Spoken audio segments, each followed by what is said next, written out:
आज कोरोना महामारी से जो योद्धा फ्रंट लाइन में होकर लड़ रहे हैं, वही योद्धा बनने का सपना लेकर देश के कोने कोने से छात्र राजस्थान के कोटा शहर जाते हैं। और आज जब इन डॉक्टरों को पूरी दुनिया सलाम कर रही है, तो यही डॉक्टर और इंजीनियर बनने का सपना देखने वाले इन बच्चों की आंखों में बसे उस दर्द को कोई क्यों नहीं देख पा रहा है। कुछ दिन पहले कोटा के छात्रों ने मिलकर ट्विटर पर घर वापसी का ट्रेंड चलाया, तो सारे देश का नज़र उस पर गया और कुछ राज्य के सरकारों ने उन्हें वापस लाने के लिए पूरी व्यवस्था भी की। लेकिन इन सब के बीच कोई मरने को अगर विवश हो गया तो वो बिहारी छात्र।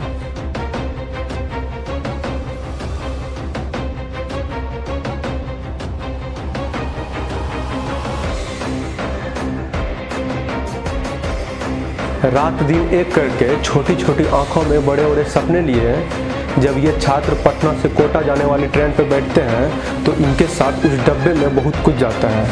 इनके साथ जाता है वो उम्मीद जो इनके घर वाले, इनके माता पिता, इनके समाज इनके लिए देखता है। और आज जब इन छात्रों की उम्मीद बिहार सरकार से है, तो ये सरकार इन बच्चों को लॉकडाउन के मर्यादा की पाठ समझा रही है। कोटा में रह रहे उन मासूमों के दर्द को समझिए कि वो वहाँ पे पढ़ने गए थे, ना कि जेल में बंद होने। क्या कसूर था उनका? यही ना कि इंटरमीडिएट में अपने पंचायत और प्रखंड में वो अव्वल आए और बेहतर शिक्षा के लिए कोटा भेज दिया गया। बिहार में बेहतर शिक्षा तो नहीं दिला पाए, कम से कम उन बच्चों को वापस घर तो ला लीजिए नीतीश बाबू। आपको क्या लगता है, आप जो ये दोहरा चरित्र अपना कर रखे हैं, किसी को मालूम नहीं है? वो लालू चाचा ठीक है कहते थे कि इनके पेट में भी दांत है। अब हम लोगों को नजर आ रहा है। आपके विधानसभा के सदस्य पूरी मर्यादा को तार तार करके अपने बेटे को लेकर पटना पहुंच जाते हैं। मुझे इससे कोई शिकायत नहीं है, पर मैं सरकार से पूछना चाहता हूं कि जब ये पावर का इस्तेमाल करके अपने बच्चों को घर ला सकते हैं, तो क्या इनको इस पावर के लायक बनाने वाली उस जनता के बच्चे घर नहीं आ सकते? तब आपको लॉकडाउन की मर्यादा याद आने लगती है। माननीय नीतीश बाबू, आप ये क्यों नहीं कहते कि आपको डर लगता है?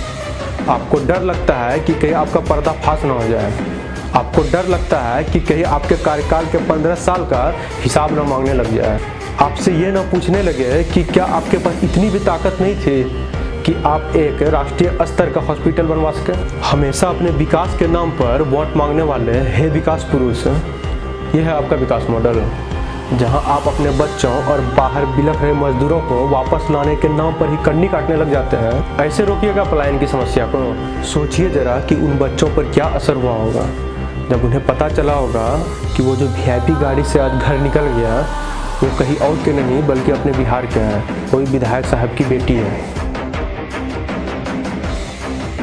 तब समझ आ जाता है साधारण पिता और असाधारण पिता के बच्चे होने का अंतर।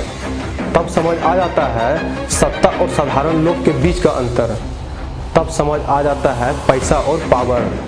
समझ में आ जाता है सत्ता का वो खेल जो शीर्ष पर बैठकर सुशासन की सरकार बिहार की जनता के साथ खेल रही है। माननीय मुख्यमंत्री जी, आपको पता होना चाहिए कि ये बच्चे और मजदूर सब देख रहे हैं कि कैसे आपने बिहारी होने के गर्व को देश के पटल पर कलंकित करने का कार्य किया है। आप भले ही इन बिहारियों की ताकत को अनसुना कर रहे हैं, पर आपके हर कुकर्म को ये बच्चे और मजदूर याद दिलाकर छोड़ेंगे कि वो दहशत की रात कैसे हमने काटी है। एक एक रोटी को हमने 10-10 में बांटी है।